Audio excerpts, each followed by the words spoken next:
specialized services. Oh, okay. Our extra help is all our weed crew and part-time people that. Oh, yeah, I was gonna say, yeah. And due to maternity leave and whatnot in this coming year, I'm gonna have to have a little bit. I'm gonna probably spend all the extra help that I have budgeted, so. It's needed. Good. Good enough, Thank you. Yep, sure. So on the revenue side, it shows a considerable amount of monies that come into the program, about, just adding it up in my head, it's about $250,000, is that? So, I mean, I think those kind of things, you know, need to be also addressed in the talks, but it's not this money going out. No, in fact, There's a lot of money coming in. I'm happy you brought it too, because with the unclaimed gas tax, we basically don't get roughly 45 cents to 50 cents per dollar spent on agriculture. And you have to maintain our general fund support. It's a 5-year average for us to be able to collect that money from the state. So it's real important the board supports agriculture. Of course, we're an ag community, so it goes hand in hand. But I mean, really, what I guess what a point I'm trying to make is, yeah, to give a complete picture, you know, sure, this fund, you know, it's a $325,000 expenditure, but the other side of the story is it's approximately $250,000 in. It's a net expense of about $80,000. Correct. Then if you, as we read the ag report, what is there, $101 billion? Right. Whatever it was, and you know, it's a It's function. a $70 million industry in Lassen. Yeah, Right. so, It's 1%. yeah, exactly, so, yeah, I would just, it'd be nice if I was a department head, I'd be coming here with all I this. agree. I talked to. Everybody's keeping the good news a secret. And, you know, just like, oh, gosh. Well, I found out this morning that Joe wasn't gonna be able to make it, so he's like, hey, can you do this? I'm like, Yeah. yeah, I'll be here, so. Yeah, I mean, so, it's a tremendous success story, really, the whole agriculture thing. I mean, I know even with that said, we still need to not squander or whatever, but I just wanted to bring that up for. Yeah, and it's not a direct expense to the Yeah, general it's fund. a- We are general funded, but. Yeah, no, it's Right. money well invested as far as I'm concerned, but Thank you, Larry. yeah, good job. Thanks. Thanks a lot, Craig. Thank you. Thank you, Julie. Move right into the rest of the agricultural community. Good afternoon, David. Cooperative Extension. Bye. On your back, we will balance the budget, okay? I'd love to have a budget on which you could do that. Anyway, good afternoon, David Law, Cooperative Extension. The budget is fairly, I want to say status quo because we've actually trimmed here and there over the years, but it's essentially the same .08 office staff and then service and supply budget that we've had for several years now. Easy one to look at. Any questions, comments? What contributions to non-county governments? That's the MacArthur office. So the way that works is Shasta County is all the administration, and then we pay 1 year in arrears 40% of the previous year's actual cost. And so that reflects 40% of last year's MacArthur budget. And how's that gonna be with Markham retired? That'll definitely be less for next year. It'll be less? Yeah. Our farm advisor that was in the MacArthur office is retired. We still have the office open, we still have some projects that we run out about that office, but the expenditure in terms of, you know, mileage and that sort of thing will be considerably less this year. So our bill for next year will reflect that. Are they already advertising that position? I know that's what. I'd love to be able to say that. let me start with a little bit of good news and then I get to the MacArthur. But we are now at least on, I feel, pretty solid schedule for our second advisor here in Susanville. Rob Wilson, former position, the economy we'd sense position to be filled next year. As far as the MacArthur position, we've met with the associate vice president, gave him our spiel on why we think that that's a critical one. Reality is, you know, budget cuts and such, we've got critical vacancies all over the state. Worst case scenario is we go into, in January, university will have a process to call for position justifications, and we'll definitely put in at that time. But I can't give you a timeline on when that might get. Any other questions? Kind of tying into the David, with that retirement, are you gonna have to do more traveling with the MacArthur to cover that? Or Yeah, is that gonna I definitely so. I mean, be each other? you know, and it's going to be difficult in the real short term because I was already kind of covering Rob's position here and a little bit in Plymouth County and such, but definitely we'll have to step up to that. Also, if we get the position, or when we get the position here, the grind position, that's going to have to definitely cover more in the Big Valley, Pittsville area than previously because of the vacancy in the club. So, you know, yes, but the reality is it's still a void. And it should be noted when we're talking about additional positions here, that's paid for by the university. These are all UC positions They're all that we're UC talking positions, about they're not on paid UC for by budget. There might be some attendant costs that come along, as you said. So this program here, is this the amount of the 82,573? There's nothing in the recommended revenues. Is that all general fund money, or is there some other? Yeah, that's all Yeah. general fund.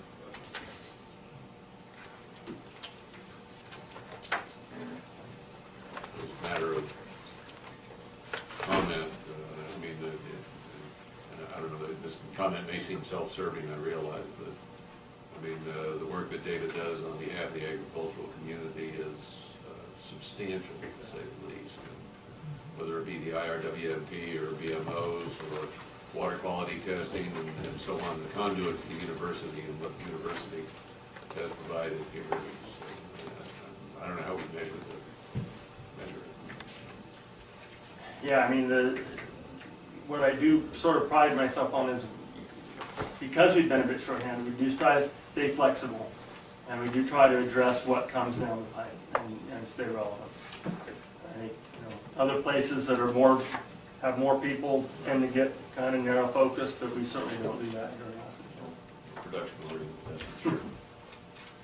Any other questions or comments? Okay. Thank you, David. Thank you. Hope you'll have a nice walk back to your office. I'll just stand outside. Relatively close. See you later, thank you. Okay. Melody Brawley, since you're standing up, we might as well let you approach the podium, and you know Yvonne's here, so we'll get Yes. into your department. Good afternoon, Melody Brawley, Health and Social Services, and I have with me this afternoon our Chief Fiscal Manager, Yvonne Smith.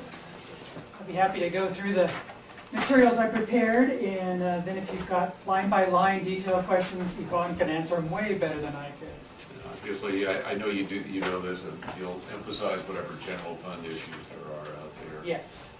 Realizing that most of your budget is, for us anyway, kind of a pass-through, if you will. So I did the little PowerPoint so you can look through it. I didn't know how many members of the public might be here and want to learn a little more about it. And I can either go through that and through the budgets one by one, or I can just hit the highlights of all 21 of them, if that's... You know, for educational purposes, you can go right ahead. All right. So in addition, Children and Family Services is technically not a part of our Health and Social Services organization, but Yvonne's unit provides their financial management services, and of course Maria's out of town, so we're going to go ahead and present her budget too.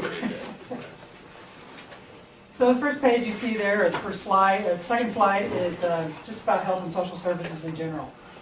What we have here is a $34,576,154 budget, with all of them combined there.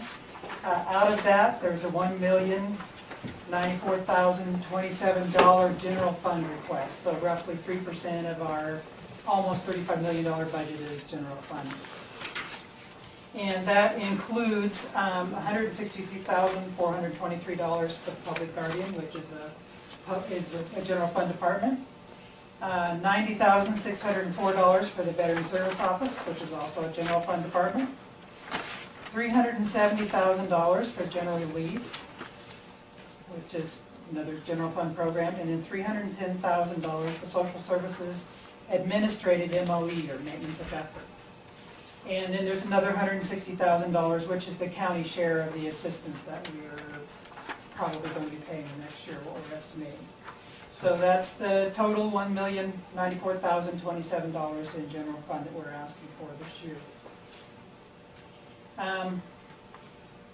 I'll just go ahead and say this up front, rather than wait till we get to the GR page. You know, our public guardian and VSO are trimmed right to the bone. Any cuts to those, either of those departments mean we'd have to look at layoffs or furloughs or something. But we've been talking, we think that we can take a $43,000 hit to the GR budget if that is going to be helpful in any way to you. Roughly 11.5%. The GR program's been doing pretty well the last year, it did well, and of course we anticipate it will continue to do well. General relief, it's the public assistance program for indigent adults. But somewhat unpredictable, is that correct? It's somewhat unpredictable if Not the economy necessarily tanks controlled, again. I mean, we try and do the best we can. Right. But our SSI reimbursements and our client repayments, it's amazing how many of our former clients are sending in $5 and $10 a month to pay back what they got on GR. No, it's not much, but God bless them, we'll take anything they want to send us. So that program's been successful, and in our SSI reimbursements, we're getting them turned over into SSI pretty quickly, so they've come up gradually a little bit of every year, and some program changes we implemented have kind of reduced the caseload, so we think that we could probably safely take a hit of up to $43,000 if that's helpful. To go on with the page here, we do have 7 departments, 133 contracts totaling $4.5 million that we pay out to a variety of places, several local organizations, but also lots of state hospitals and treatment centers that cost quite a bit of money. We've got 9 sites where we have staff. We're delivering a variety of human services throughout the county, so you're all familiar with our one-stops and how we have staff there. We also provide fiscal services for children and family services. I just want to say that our reserves have been declining because of the economy and us having to backfill some of our, just to keep our programs running, we've backfilled with some of our reserves. So we're taking some new revenue measures. We probably won't see any funding until the 14-15 fiscal year, but we are going to be entering into we have entered into contracts to generate MA, or Medical Administrative Activity Funds. And we're also going to be opening that to, bless you, local nonprofit, community-based organizations to also participate in a county-based MA program. So when they're providing eligible activities for medical eligible clients, they can claim that funding, or they can claim down the federal match to that.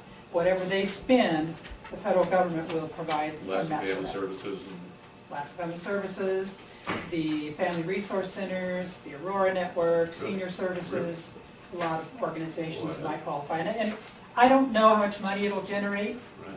but because we're going to be having the help of Les Hall to make sure we're doing the job well, we are fairly confident that we can make this work and bring in a little extra federal money. So, Thank you for reaching out to us. yeah. Another revenue measure we're looking at is intergovernmental transfer. And I think I understand it, but if you try to pin me down, I might forget my understanding here. So for intergovernmental transfer, we're going to be signing a contract with a Partnership Health Plan. And it looks like a provider contract. And we're not a provider to Partnership Health, but this is the agreement they use to get us in as part of their organization. That's the resolution they adopted 2 years ago. Well, that's part of it. There's a contract that goes with it. So what we can do, we'll be watching our funds and identifying our certified public expenditures. over the coming year, and then after that year is over, we'll be able to calculate the amount of money that we might have been able to drop down some additional government funds. And we can submit the identified number to the State Department of Healthcare Services, and they will claim the matching federal funding from CMS. They'll take 20% for their administrative fee, and they will pass it on to Partnership Health, and they have to take some fees and some managed care organization taxes off of that. And then what will be returned to us is the amount of money that we sent up to the state, plus what's left of the matching funds that came back from the feds. So again, we, at this point, don't have any idea how much that might generate, but any extra dollars are worth pursuing. Will those And- dollars offset general fund cost or be available for additional services? Well, I'm looking to use them, we have to use them for health-related services. But I'm looking to offset some of the costs that are draining our public health realignment dollars. So it's not general fund, but it's our realignment dollars. So that's gonna be, there's a range, and smaller counties have a smaller range, and so whatever that range turns out to be, that's the amount of money that we submit to the state to draw down the extra federal funding. So we'll see where that gets us, but every little bit of federal funds helps. Well, for the education of particular supervisor level, your $35.5 million, how much of that is pass-through grant or Canada payments, buffer checks? You know, TANF checks are pretty low. It's our foster care and adoptions payments that are driving the assistance costs up when we get the So assistance budget. total assistance costs are $35.5 million. How much? No, oh, how much? is No, that? our assistance budget is 8.1 million. Yeah. And out of that, TANF is maybe Yeah. a third or less, even with grant COLAs being reinstituted in this coming year. Yeah. It's really the foster Yeah. care and adoptions that's Yeah, killing we us. only have 2.7 of that 8.1 going to CalWorks. The rest is foster care, adoptions, and GAP, Yeah, transitional housing. It's basically all, yeah. it's all Our stems from CalWorks foster care. caseload has been stable at right around 400, 450 for a long time. Thank you. Let's see, so the first budget is the public guardian. They're responsible for the care and management of people and property when there's no one else to take care of that responsibility for someone. They also manage the mental health conservatees, so these are the people who are gravely disabled and they end up being declared unable to manage their own matters, and they're generally hospitalized or maybe in a group home for mental health services. They have 3 staff. There's the public guardian, deputy public guardian, and a senior administrative clerk. They are one of the units that are going to begin claiming MA in this fiscal year, so we should get some additional funding to offset some of the general fund costs for them in 14-15. Because a lot How of people. many cases would they deal with in a year, roughly? Well, I don't know right offhand. In fact, Monica was talking just the other day that her LPS conservatorships are down right now, which is amazing considering the number of people we have in hospitals right now. But I think in fact, she was looking for people to be on her rep payee caseload, which means that her workload's down a little bit, so. But again, that fluctuates every year Sure. too. And she does a good job generating income out of the work she does too.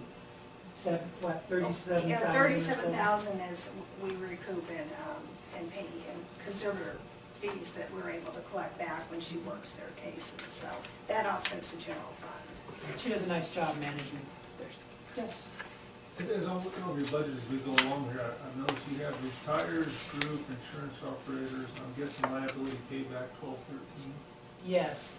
Out of the OPEB agreement, we didn't have the cash to be able to fund our full share in that 1 year, so we're paying it back to Karen. Yeah, in 3 years. we It's a broke it down in 3-year 3 years. payback.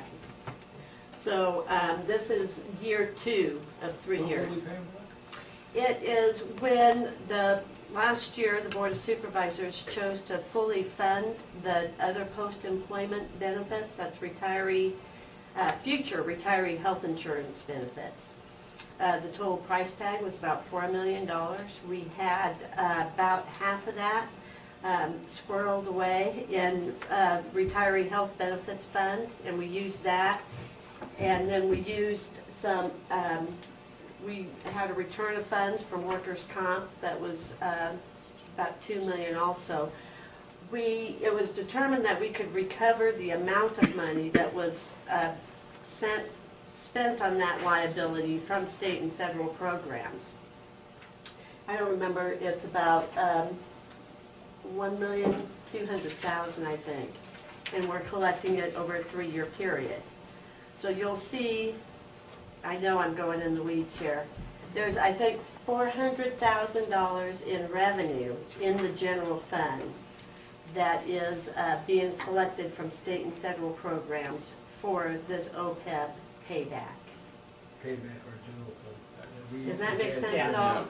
Okay. You pay on behalf of our employees who are largely paid by state and federal funds, and then we're paying back that payment.